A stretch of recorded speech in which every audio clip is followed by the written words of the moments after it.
Muito bem. Ah, certa vez, um,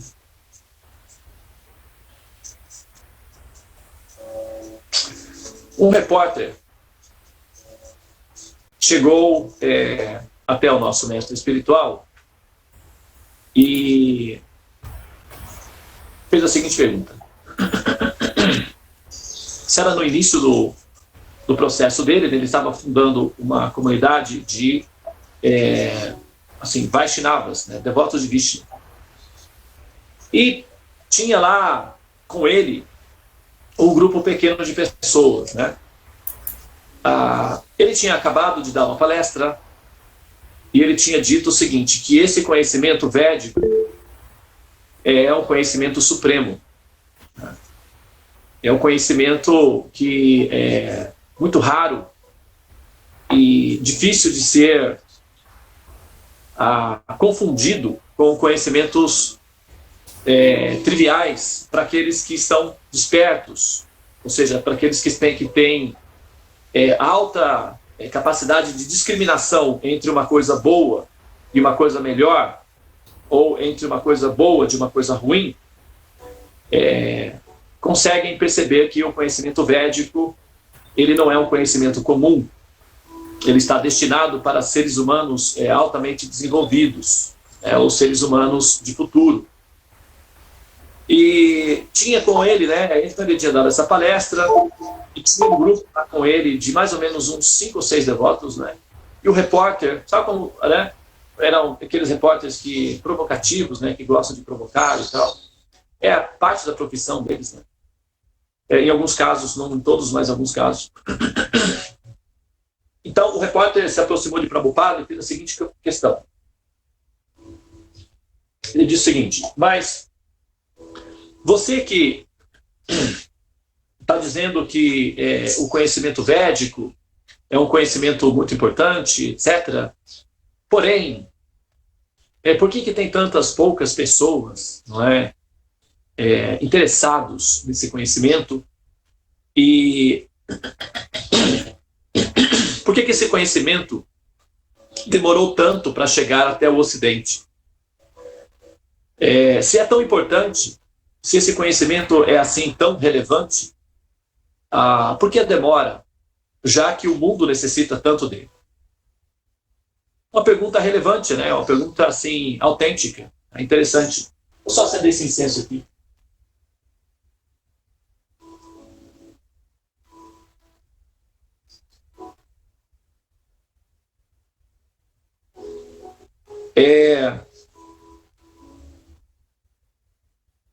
Talvez eu próprio não fizesse essa pergunta de maneira tão descarada, né? Mas certamente essa pergunta estava no meu coração também. Então, em algum momento, esse repórter, ele me representou no sentido do questionamento, não da audácia no sentido de desmerecer os conhecimentos védicos, mas no sentido da introspecção realmente, né? Por que tão poucas pessoas conseguem assimilar o conhecimento védico? E também, por que o conhecimento védico se demorou tanto a chegar no Ocidente? Nós temos notícias do conhecimento védico de forma oficial a partir do ano de 1922, que houve a primeira conferência na ONU, né? E o Yogi deu uma palestra falando sobre os conhecimentos védicos. A Índia era colonizada pelo Império Britânico nesse período e era assim um momento de tensão entre a Primeira e a Segunda Guerra Mundial. Então essa foi a primeira vez que se ouviu falar oficialmente no Ocidente sobre os conhecimentos védicos. Depois ele só reapareceu de maneira influenciando o Ocidente a partir do pós-guerra, né? Depois da Segunda Guerra Mundial. Bom, então Prabhupada ele respondeu o seguinte, né, para o repórter: olha só, o conhecimento védico ele é semelhante a um diamante, né? Primeiramente, ele é semelhante a um diamante. Quando você sai ao mercado, quando você vai ao mercado, não é? Ao comércio, em busca de compradores para diamantes, então é natural que não hajam tantos. Você concorda? A diferença entre você vender bijuterias ou peças secundárias e vender diamantes é que o seu público fica menor, ele fica reduzido. Isso é natural.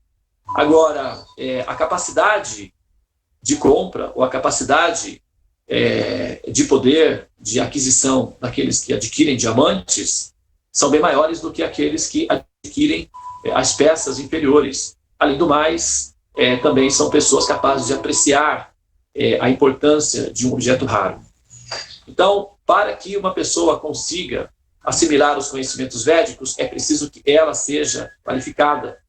E na era de Kali, que é uma era baseada no processo da escuridão, da letargia e do sono, são poucos aqueles que conseguem despertar. Então, eu tenho que levar em consideração o fato de que não são tantos que conseguem entender o conhecimento védico. Mas, quem sabe você, que é tão inquisitivo, possa entendê-lo. O que você acha?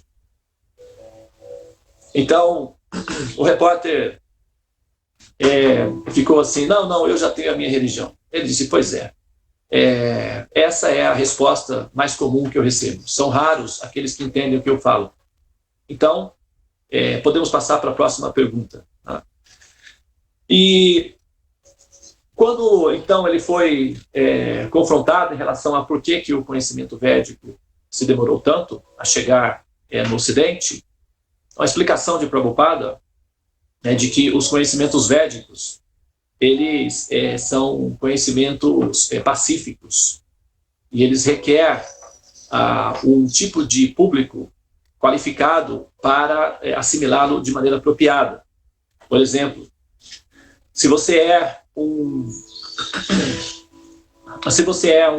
professor de universidade e você está elaborando uma pesquisa e você então criou uma tese e você quer compartilhar essa tese com outras pessoas, então você deverá ir, não é, a um grupo de pesquisadores. Você não pode simplesmente abordar os alunos, não é, porque eles podem eventualmente não entender o que você está falando.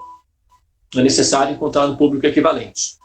Como o conhecimento védico é um conhecimento pacífico, ele requer uma comunidade pacífica para que ele possa florescer adequadamente, né? Num terreno acidentado, se você coloca uma planta rara, ela pode não progredir, ou seja, ela pode definhar.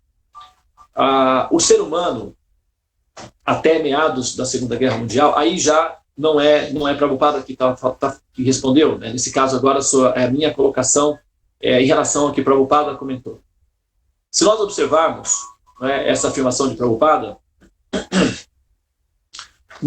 até o século XIX, basicamente, a humanidade, isso está relacionado com o Manipura Chakra, depois eu vou explicar o porquê, tá? Até o século XIX, todas as sociedades eram baseadas em grupos de piratas, ladrões e basicamente assassinos, né? Por quê? O que se chamava de impérios, não é? Eram praticamente grupos que se reuniam para saquear outras regiões, né? Então, você tinha o Império Otomano, o Império Bizantino, o Império tal, o Império Mongol. Império significa que nós nos reunimos e saqueamos os outros, né? Praticamente é constituído de serial killers, né? Império significa uma sociedade composta por psicopatas serial killers, né? O que é um serial killer? Um serial killer é uma pessoa que mata, tortura, não é? Ataca cruelmente, traiçoeiramente, como um lobo, como uma víbora, e munido de uma mentalidade diabólica ou demoníaca, pode-se dizer assim, ataca e fere, machuca e devora as suas vítimas, praticamente. Então, esse é um serial killer. E se nós observarmos os impérios, a construção dos impérios do passado, eles eram praticamente formados por serial killers, assassinos, porque para ser um império poderoso, você precisaria ser um assassino assim, eficaz, né?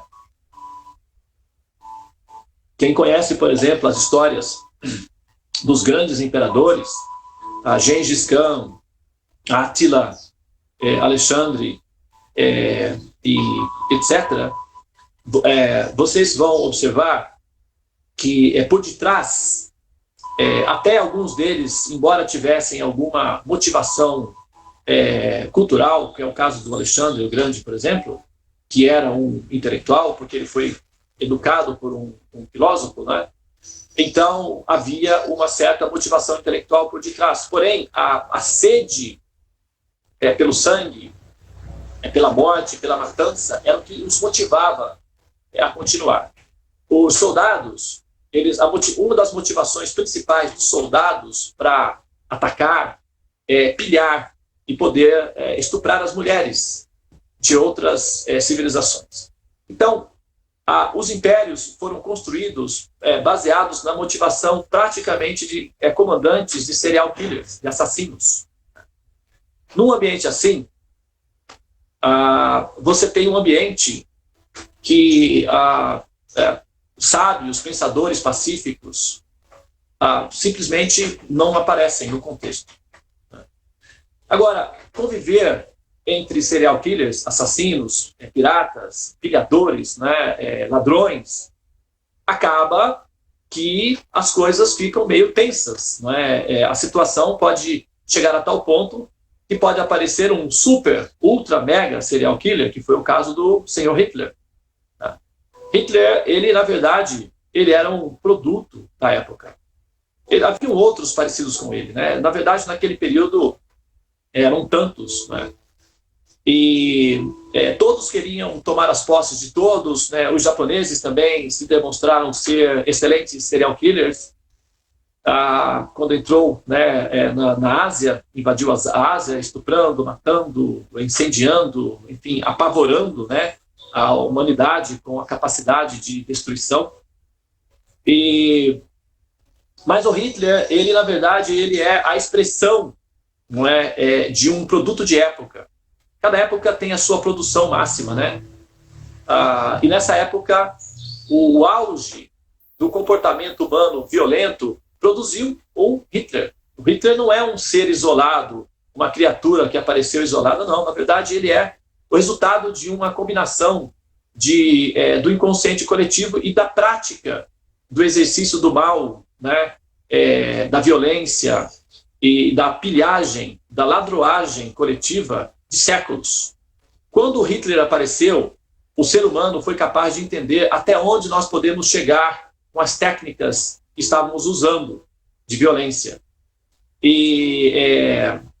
Então, foi-se feito acordos para barrar, ou então acordos para reprimir ou para inibir a nossa capacidade de produzir loucos assassinos, que era o que nós produzíamos até então, como produto de época, porque todos queriam ser heróis, todos queriam ser grandiosos, todos queriam ser poderosos. E aí é que entra o Manipura Chakra, que é o princípio fundamental do Manipura Chakra, é o poder.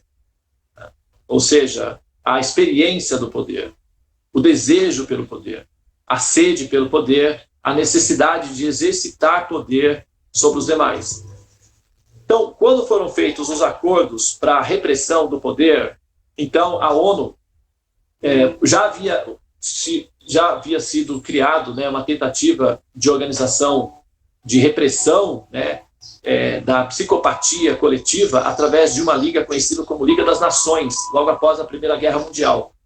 A Primeira Guerra Mundial, ela não foi muito impactante do ponto de vista do choque emocional coletivo, porque não havia ainda um sistema de comunicação muito claro, e não havia também, ainda nós não tínhamos tantos meios de locomoção rápida, e o sistema de comunicação ainda era precário. Então, as guerras aconteciam fora das cidades, basicamente, né? Então, a população da cidade não via necessariamente a guerra. Eles enviavam os seus heróis, né, os seus filhos para a guerra, e aguardavam as notícias. Quando voltava uma medalha, não é, para a família se sentia orgulhosa e de que o filho morreu na batalha, etc. Mas as cidades não eram envolvidas, crianças não eram envolvidas, não eram tão envolvidas ainda, né? Porém, com a Segunda Guerra Mundial, as cidades, mulheres, velhos, todo mundo ficou envolvido. Na Idade Média, também existia, por exemplo, invasões de cidades, mas eram casos isolados, não era uma pandemia, como foi a Segunda Guerra Mundial. E não havia também informações online, como houve na Segunda Guerra Mundial. Então, na Segunda Guerra Mundial, as pessoas puderam ver online a capacidade do ser humano de ser cruel e destrutivo. Os registros ficaram muito evidentes para todos, e as cidades, crianças, mulheres e velhos e famílias foram todos envolvidos. E isso deu uma noção muito clara do que pode ser feito quando o exercício de poder e a ignorância humana na forma da violência, que é um comportamento psicopata, pode chegar. Isso causou um choque na humanidade, e esse choque, esse trauma, esse susto de ver o que nós somos capazes de fazer, levou então ao fortalecimento da ONU. E nesse caso, houveram regras bastante assim, mais práticas, mais pragmáticas, pode-se dizer, e as colônias, não é, os grandes impérios, como por exemplo a Inglaterra, a França, a Bélgica, foram feitos acordos internacionais para devolver aos seus respectivos proprietários as terras que antes eram consideradas propriedades do império, no caso, né? Então eles devolveram aquilo que eles estavam roubando, porque eles entenderam que se todo mundo, como o Gandhi disse, né, olho por olho, dente por dente, a humanidade ficará cega e banguela. Essa vai ser a realidade. Então eles chegaram à conclusão de que a prática do roubo e da violência não era favorável. Ficou evidente que era imprático do ponto de vista do desenvolvimento econômico e também da segurança do grupo, porque as coisas poderiam chegar ao ponto de uma extinção nas vias de fato. E os impérios passaram então a devolver as colônias, por exemplo, Portugal começou a devolver as terras da África, a Índia foi devolvida para os indianos, o Oriente Médio, né, que os alemães, franceses e ingleses dominavam o Oriente Médio, as terras foram devolvidas gradualmente, e, enfim, o Japão devolveu as terras que ele havia roubado, e as pessoas então tiveram um pouco mais de paz. A partir daí, começou a haver um processo de desenvolvimento de paz.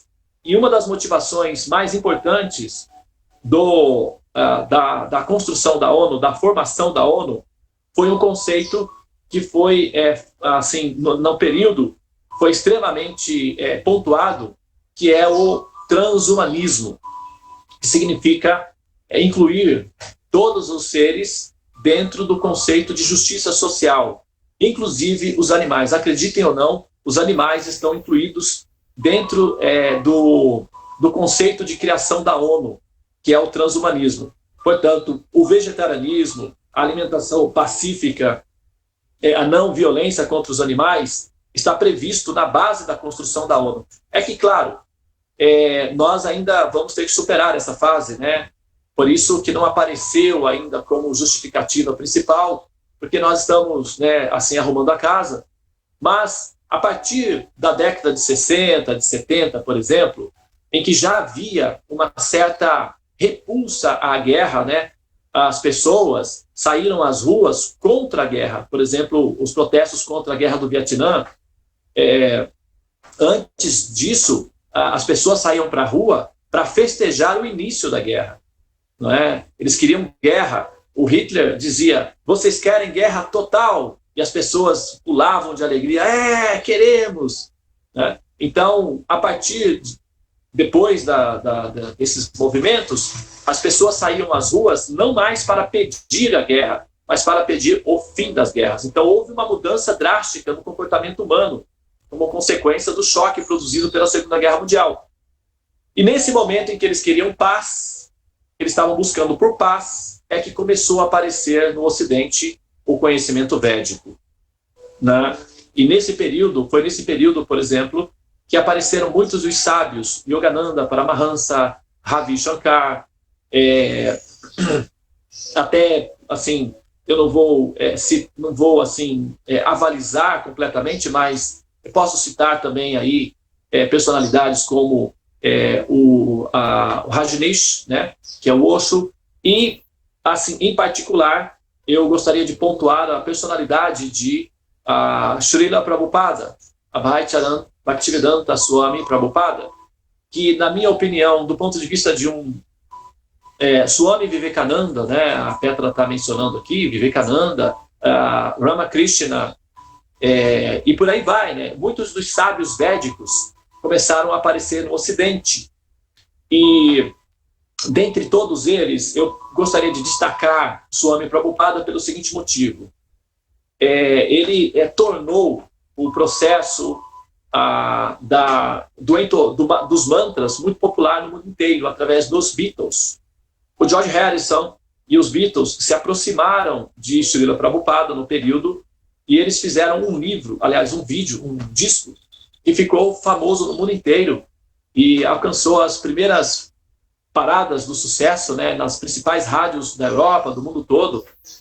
E, inclusive, aquela canção Então é Natal, que todos os anos nós cantamos, tem o mantra Hare Krishna, né? Originalmente, Hare Krishna, Krishna Krishna, Hare Hare. Então, essa canção, ela foi cantada no mundo inteiro, né? Nesse período. E também o George Harrison, que era um devoto de Krishna, Vaishnava, se transformou, né, num devoto Vaishnava. Ele, inclusive, doou uma mansão, como se fosse um palácio, né?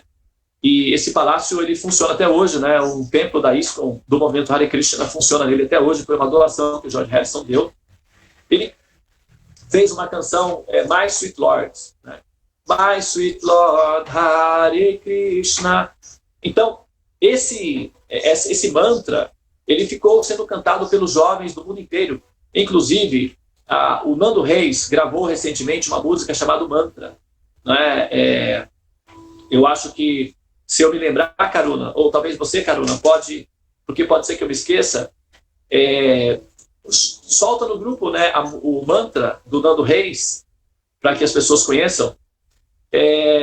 Acho que todo mundo já ouviu o Nando Reis cantando mantra, e na história da música, de como foi que ele se inspirou a fazer essa música, foi justamente por conta do George Harrison, dos Beatles, não é? Ele era fã dos Beatles e ele, então, acabou descobrindo, né, a origem das canções, enfim, e acabou descobrindo aí os conhecimentos védicos, né? E acabou fazendo uma música muito linda, chamada... E muitos outros artistas no mundo inteiro passaram a fazer canções baseados nos mantras, e a yoga, a partir de então, o vegetarianismo, a alimentação natural, ficou muito, muito popular no mundo. E houve uma abertura muito grande para os conhecimentos védicos a partir da influência exercida por essa personalidade transcendental, que é o meu mestre espiritual, Abhaycharan Bhaktivedanta Swami Prabhupada. A contribuição cultural e humanitária de Srila Prabhupada é simplesmente fantástica, do ponto de vista da revolução de consciência que isso foi produzido aqui no Ocidente, né? Através da influência de Prabhupada, o mundo veio a conhecer o significado de mantras, cantar, dançar para ser feliz, alimentação pacífica, yoga, tudo isso, né? E incenso, principalmente, porque o mundo ficou muito assim perfumado depois do advento de Prabhupada, porque os devotos de Krishna, para poderem manter os templos, viabilizar os projetos de publicação de livros, vendiam muito incensos, que é um produto característico da Índia. E o incenso ficou, então, muito popular, não é? Por conta dos devotos de Krishna, que vendiam incensos na rua, nas lojas, abriram lojas, não é, nos templos. e de repente todo mundo passou a usar incenso, e o mundo inteiro ficou mais perfumado, porque o incenso realmente é muito agradável, né? Então, o Prabhupada não apenas perfumou o mundo de conhecimento espiritual, mas também, literalmente, ele perfumou o mundo, né, com os incensinhos indianos, que são os melhores do mundo. Fala sério, não tem incenso melhor que o dos indianos. Bom, então, nesse momento, né, que Prabhupada entra então, no Ocidente, as coisas ficam cada vez mais voltadas para a busca da transcendência e etc. Agora, com o advento da tecnologia, as pessoas ficaram com muita informação à disposição, e os conhecimentos védicos estão sendo relativamente alcançados por conta da facilidade que nós temos de nos comunicar. Por exemplo, agora estou falando com vocês. Poderia não estar falando com vocês. Eu poderia estar, enfim, falando comigo mesmo, porque eu, às vezes, falo comigo mesmo. Inclusive, tem um estudo que diz que as pessoas que falam consigo próprias, ou que falam um palavrão de vez em quando, não é para exagerar também, né? Não vai assim sair por aí, mas pessoas que falam de vez em quando um palavrãozinho, ou que falam consigo próprias, são pessoas confiáveis, né? É um estudo de psicologia que diz isso. Mas segura a onda, viu, pessoal? Não vai assim soltar, descer ladeira abaixo, não, porque aí já esculacha tudo, já vira outra coisa. Assim, na boa, né? Então, esse é o fundamento do aparecimento do conhecimento védico no Ocidente. Ele conseguiu chegar depois que a humanidade se educou, depois que a humanidade deixou de ser serial killers, né? E se tornaram pacíficos, defensores da paz, do amor, né? Teve aquele evento lá de Woodstock, paz e amor. Então, o musical Hair, né, que envolvia o canto de mantras, tudo ficou muito famoso a partir daí dessa época. E agora nós estamos, então, utilizando a informação do conhecimento védico para nos tornarmos introspectivos e eliminarmos de dentro de nós a violência. Porque a violência externa, aquela parte mais grosseira, ela aparentemente ela é assim, digamos, ela está... O Gardenol está funcionando, vamos colocar assim, né? A humanidade está sob efeito aí do Rivotril e eles estão mais calmos, até porque o desenvolvimento do capital, né?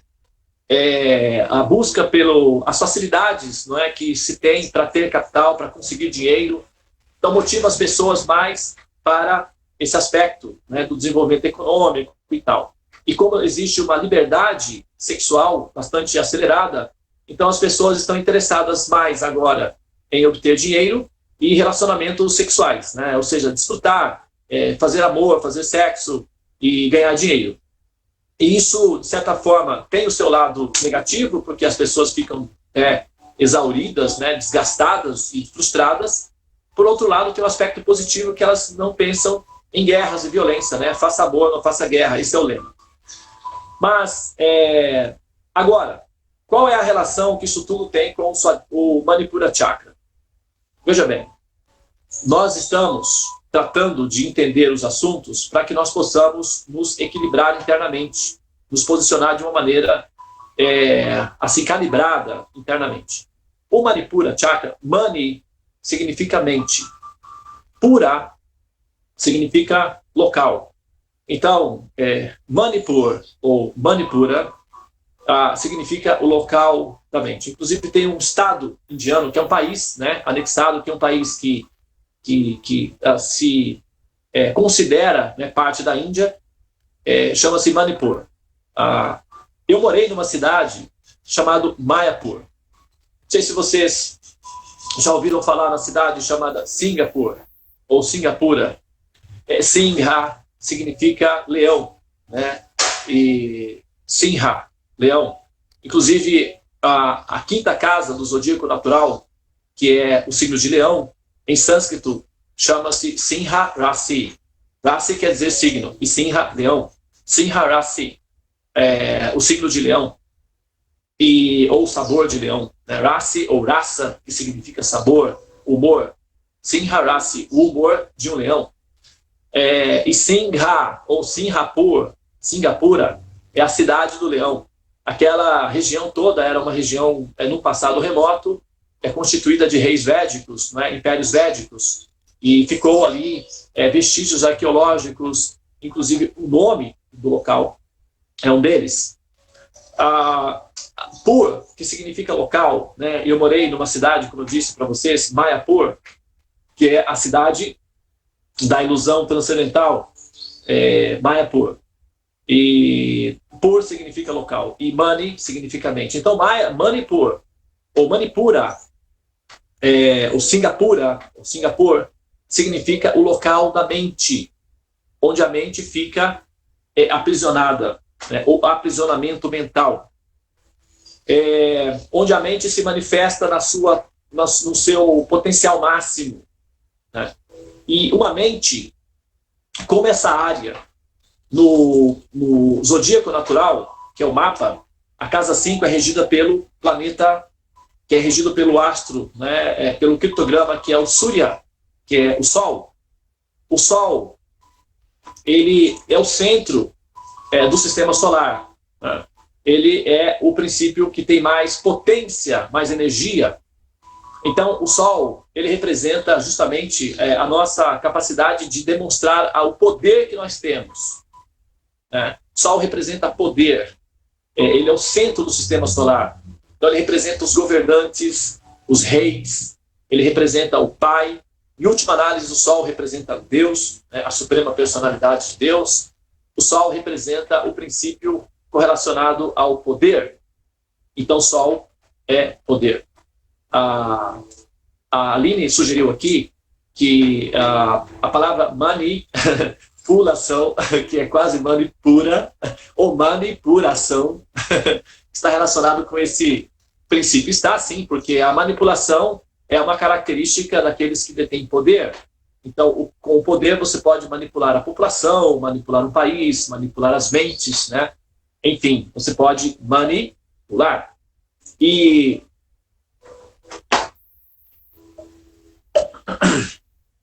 como essa área é o conhecido como o plexo solar, né? Esse chakra, ele é conhecido como plexo solar, porque o Sol, ele é o princípio que predomina nesse chakra, né? O Sol representa, como eu disse, o poder. Poucos objetos podem se aproximar do Sol. Na medida em que os objetos se aproximam do Sol, eles são dissolvidos, pulverizados. Então, o princípio do Sol significa a capacidade de pulverizar aqueles que estão ao redor, né? Ou a capacidade de impor a sua potência sobre os demais. O Manipura Chakra, então, está relacionado com o poder, né? O poder. Assim, eu quero lembrar aqui um detalhe que eu acho que eu não mencionei antes, que todas as características dos chakras, existe aí um fluxo, tá? As características de cada chakra se correlacionam, se interrelacionam com todos os chakras. Então, por exemplo, se uma consciência está aprisionada no Manipura Chakra, não significa que princípios do Manipura Chakra não se manifestem ali, se manifesta. Mas, assim, a predominância é o Manipura, não é? Se uma consciência está aprisionada no Swadhisthana Chakra, ela vai receber fluxos do Manipura, do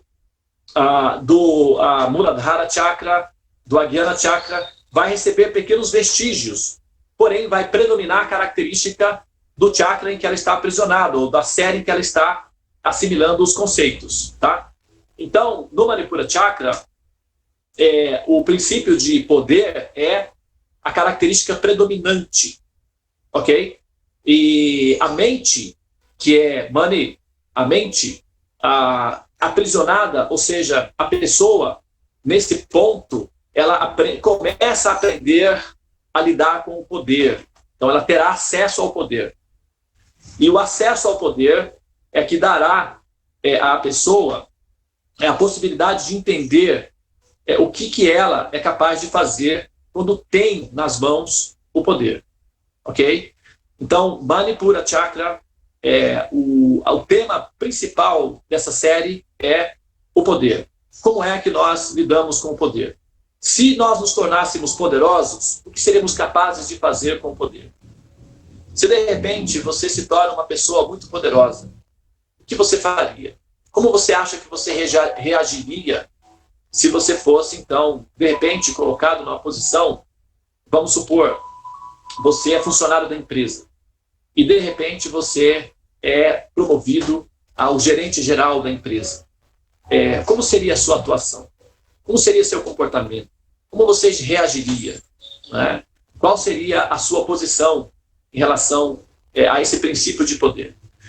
Então, o poder que produz o Manipura Chakra é, na verdade, uma matéria-prima com a qual nós deveremos aprender a lidar. E esse é o tema principal do Manipura Chakra. Aliás, a matéria-prima fundamental do Manipura Chakra é o poder. Tá? Como é que nós lidamos com o poder?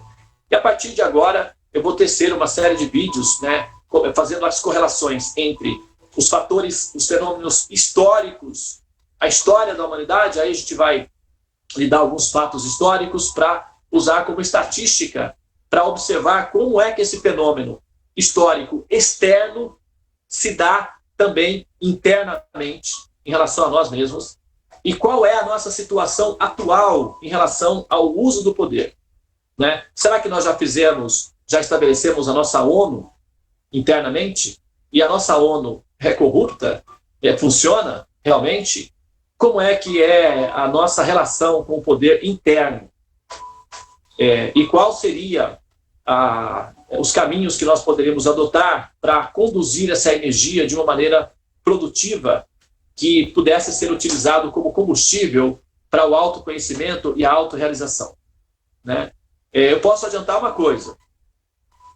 Os jogadores que nascem sob a forma de carbono, ou seja, aqueles que recebem avatares, ou avatars, né, que são os corpos baseados, né, na estrutura de carbono, normalmente são jogadores que cometem infrações ao utilizar o poder.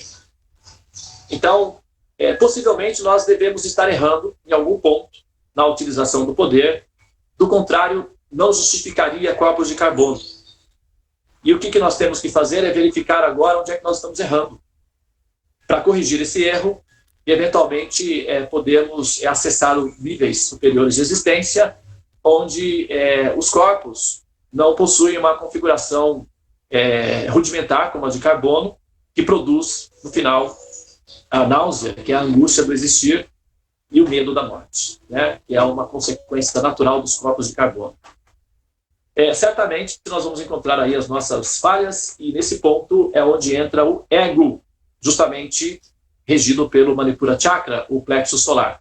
Aí é onde nós vemos o nosso ego, ou o nosso falso ego.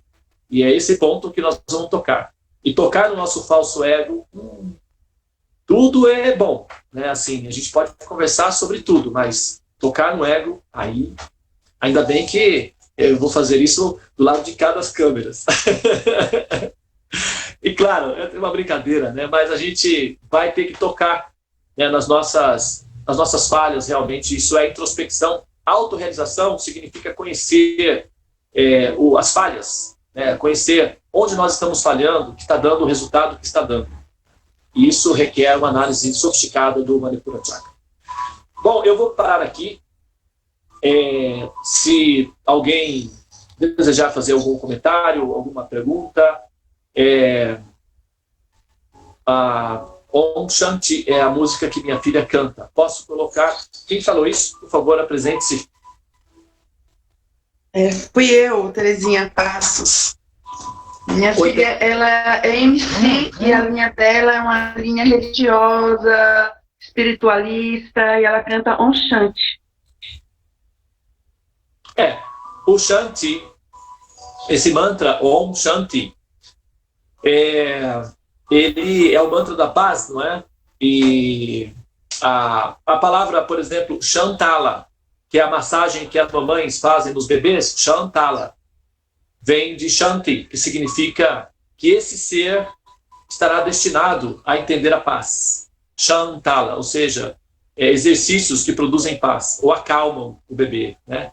Shanti significa paz, né? Calma, tranquilidade, muita calma nessa hora, vai com calma, né?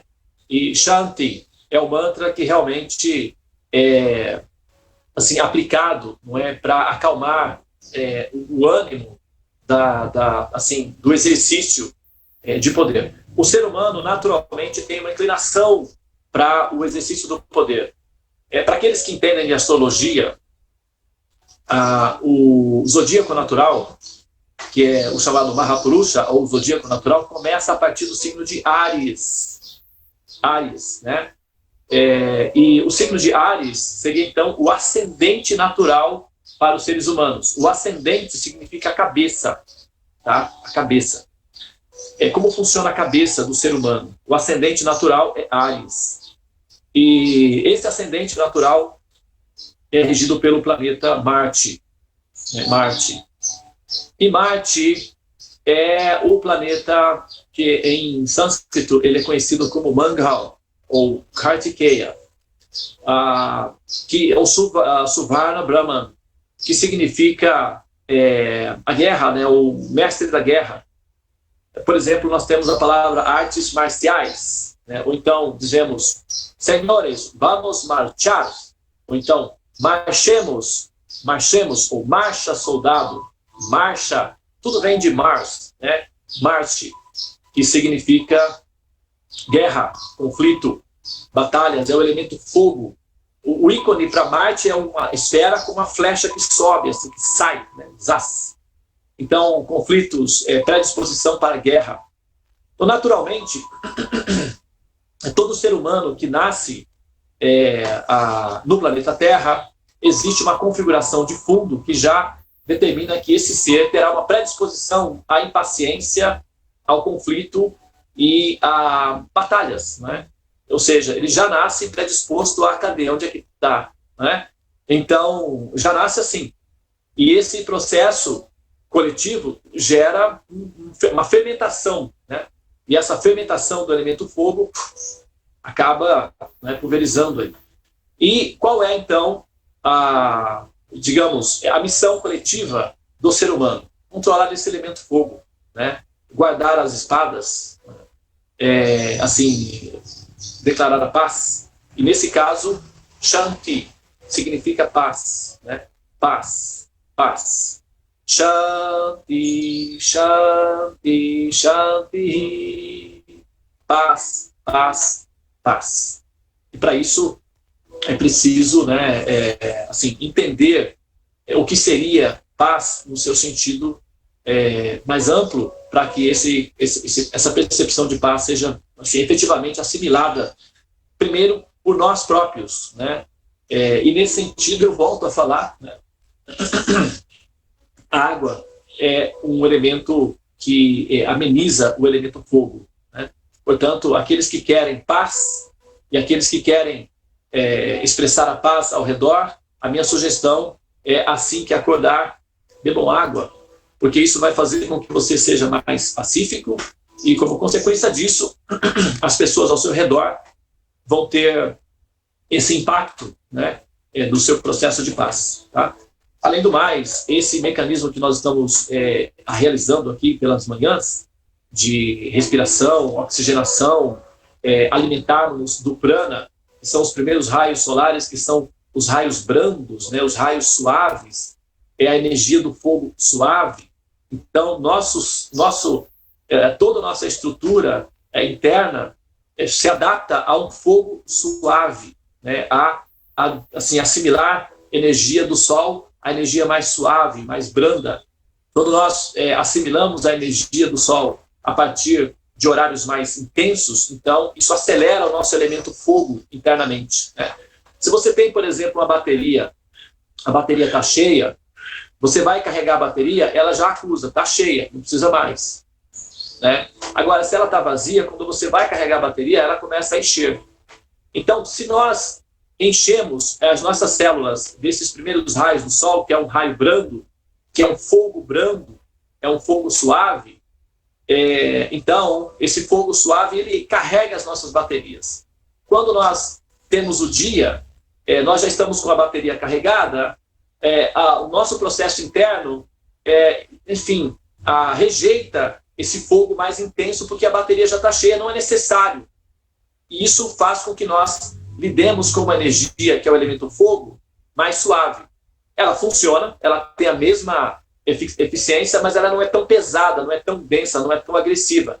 Então ela danifica menos o sistema nervoso central. Por isso, assim, assimilar o prana, os primeiros raios solares, são extremamente benéficos para aqueles que querem aprender a lidar com o princípio do poder e controlar essa energia para transformar isso num combustível para a autorrealização, que é a liberação. Falando nisso, pessoas queridas do coração, que buscam a liberação, 8 horas, eu acho que já está bom por hoje, né? Vamos encerrar aqui e vamos entrar em trabalho de parto, né?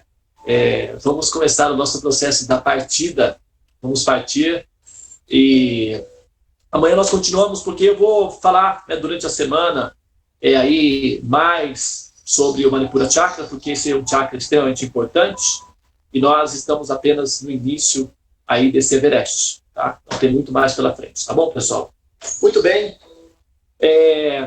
muito obrigado pela atenção de vocês e muito obrigado por estarem conosco, né, nessa missão transcendental de espalhar o Mahamantra, os santos nomes e o conhecimento védico ao nosso redor. E isso é o que nós devemos fazer para transformar o mundo num mundo melhor, tá bom? Por favor, vamos então dar um tchau coletivo aí, abram os microfones e tchau. Tchau, gente. Bom dia. Tchau, tchau. Gratidão. Bom dia para todos. Rádio Krishna, bom dia para todos. Tchau, tchau. Bom dia para todos. Bom dia para todos. Paz. Namastê. Namastê. Tchau, tchau. Hare Krishna.